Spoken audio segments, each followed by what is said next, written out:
Hello बच्चों, कैसे हो आप। आज का अपना पाठ है 3।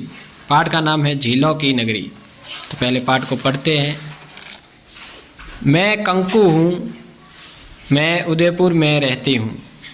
आइए आपको मैं झीलों की नगरी उदयपुर के बारे में बताती हूँ।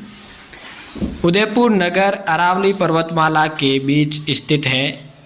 इस नगर के चारों ओर झीलें ही झीलें हैं। पिछोला, स्वरूप सागर, फतह सागर, उदय सागर, दूध तलाई, जना सागर आदि झीलें हैं। इनके कारण ही तो उदयपुर को झीलों की नगरी कहा जाता है। बरसात की ऋतु में तो इन झीलों की छटा और भी बढ़ जाती है। ये झीलें कश्मीर से होड़ करती हैं, अतः कई लोग इस नगर को राजस्थान का कश्मीर कहते हैं। फतह सागर के बीच बना है नेहरू उद्यान। इन झीलों के पानी में ही जगनिवास तथा जगमंदिर नाम के जल महल भी हैं। इन झीलों में पर्यटक नौका विहार का आनंद लेते हैं। रात्रि के समय जब यह उद्यान तथा ये महल विद्युत के प्रकाश में जगमगाते हैं तो इनकी शोभा देखते ही बनती है।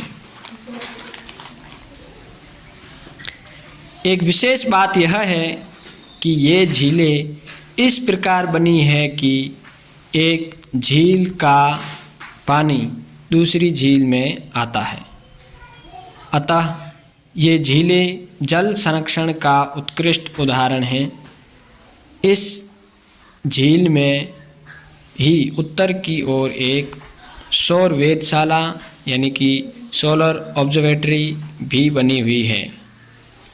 इसमें वैज्ञानिकों द्वारा सूर्य की गतिविधियों का अध्ययन किया जाता है।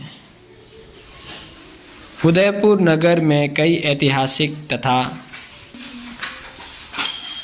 दर्शनीय स्थल हैं। पिछोला झील के किनारे महाराणा प्रताप के वंशजों का भव्य महल है। इसमें कांच का काम तथा चित्रकारी अद्वितीय है।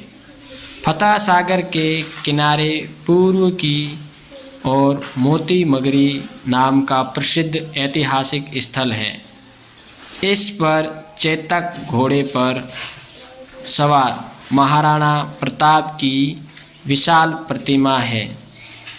उसी परिसर में महाराणा प्रताप के सहयोगी हकीम खां सूरी, भामाशाह, भीलू राणा पूंजा, मन्ना झाला आदि की प्रतिमाएं भी हैं। ध्वनि प्रकाश कार्यक्रम के माध्यम से यहाँ मेवाड़ की गौरव गाथा को दर्शाया जाता है। इससे दर्शकों में राष्ट्र प्रेम की भावना का संचार होता है। यहाँ दिन रात पर्यटकों का आना जाना बना रहता है।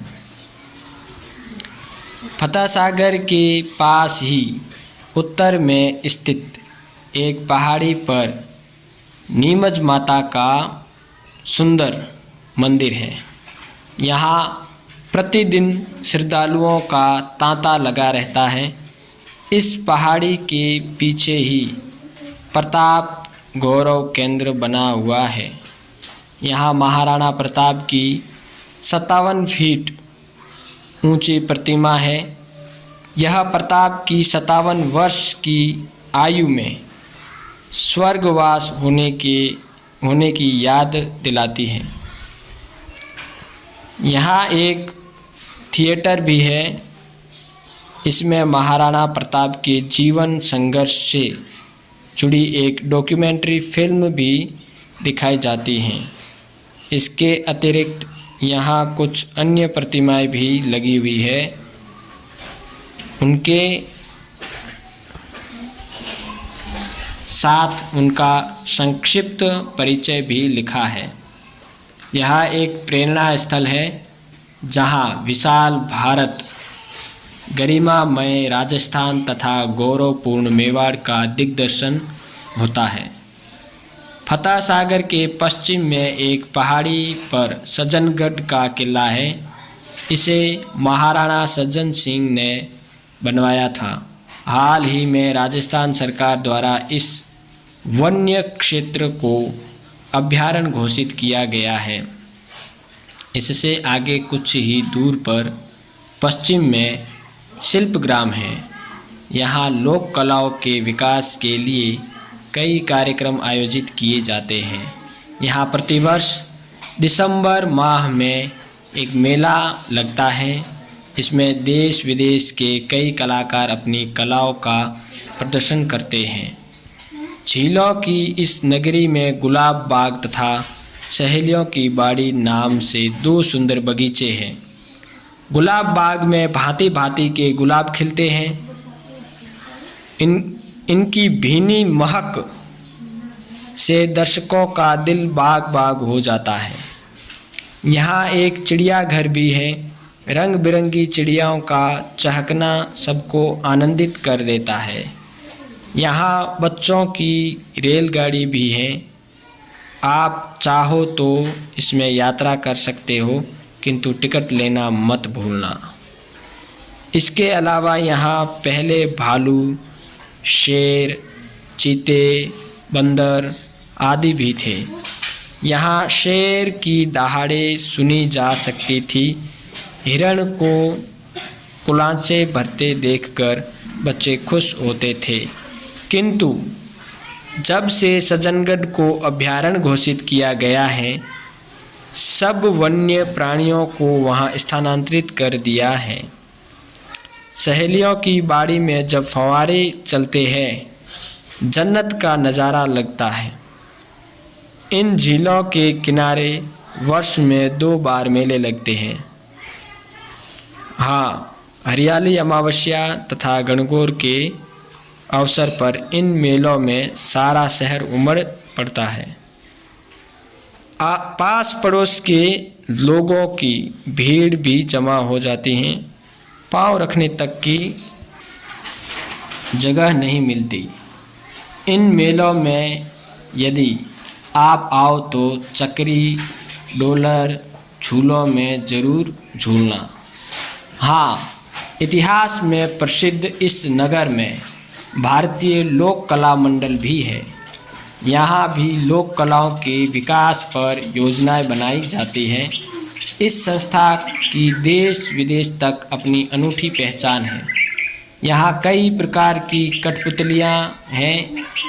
इनका नाच तथा करतब देखकर सभी दर्शक आनंदित हो जाते हैं।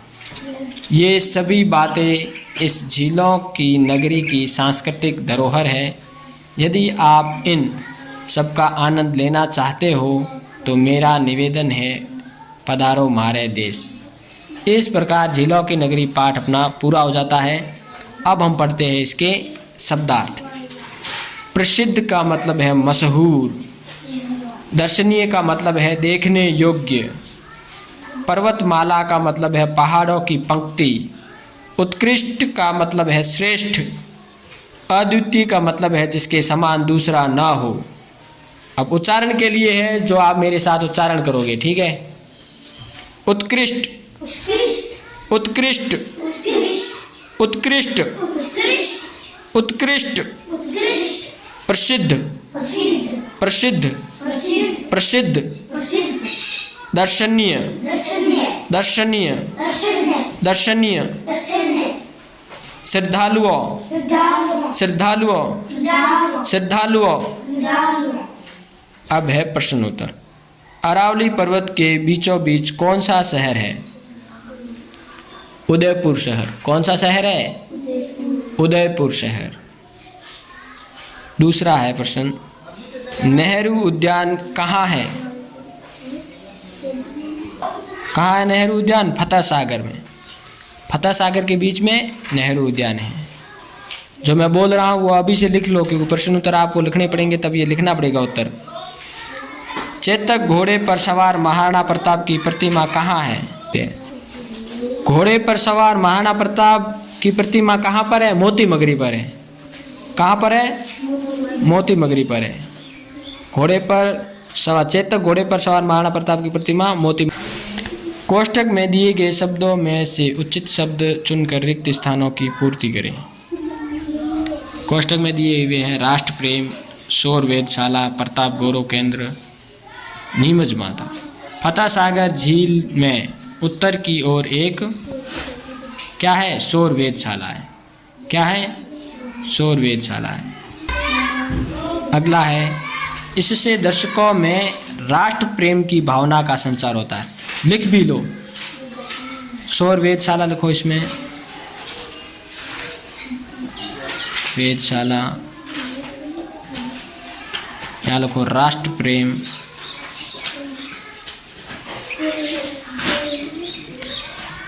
पहाड़ी पर नीमच माता का मंदिर है। लिखो नीमच,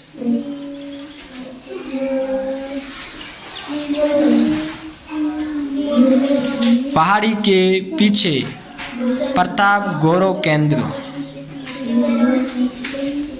प्रताप गौरव केंद्र बना हुआ है।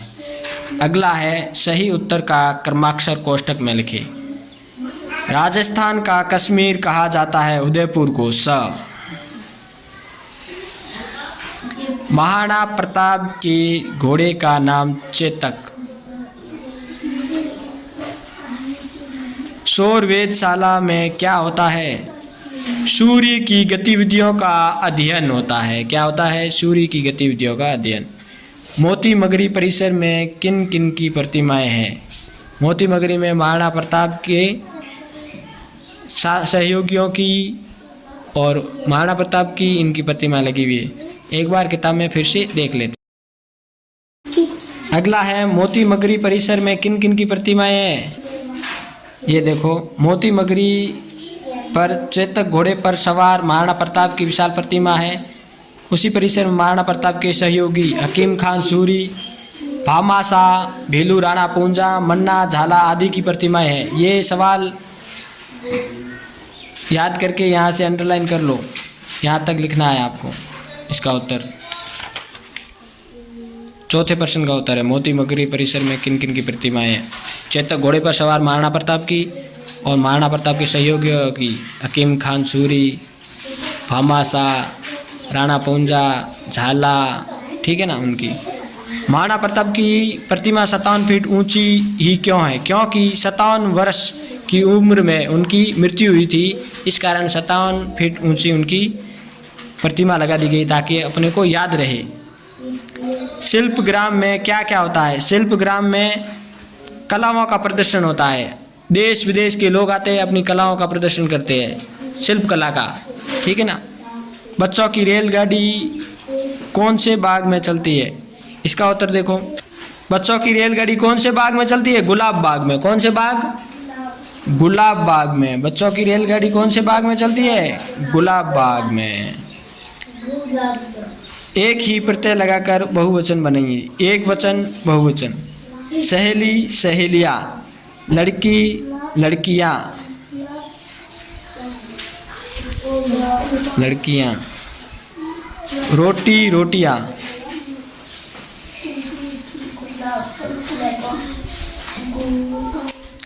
दवाई दवाइयाँ,